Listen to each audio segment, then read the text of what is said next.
S, proceed. நீங்கள் ஒரு இந்துவா? ஆமாம், நான் ஒரு இந்தியன்.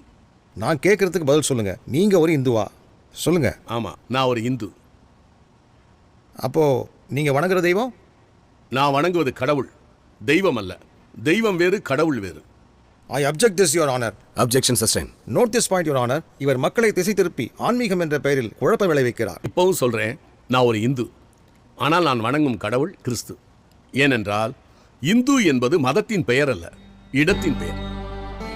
நம் இந்தியாவில் இருக்கிற யாவரும் இந்துக்கள். எல்லா கிறிஸ்தவர்களும் இந்துக்கள். இந்துக்கள் என்றால் இந்தியர்கள் என்ற அர்த்தம். 2500 வருடங்களுக்கு முன்பு எழுதப்பட்ட வேதாகமத்தில் உள்ள எஸ்தர் புத்தகத்தின் முதல் வசனமே இந்து தேசம் என்றுதான் குறிப்பிடுகிறது. இந்து என்ற பாரசீக சொல்லும் ஸ்தான் என்ற ஈரானிய சொல்லும் இணைந்ததே இந்துஸ்தான். வடமாநிலத்து இந்தியர்கள் நான் இந்தியன் என்று சொல்வதற்கு ஹமாரா இந்துஸ்தானி என்றுதான் சொல்வார்கள். கருத்துப்படியே நான் வரேன். நீங்க ஒரு இந்து, நீங்க வணங்குவது கிறிஸ்து. நீங்க கிறிஸ்தவர், ஆனால் இந்து. அதெல்லாம் இருக்கட்டும். ஆனா அந்த கிறிஸ்து இந்துவா? அவர் வெள்ளைக்கார கடவுள் தானே?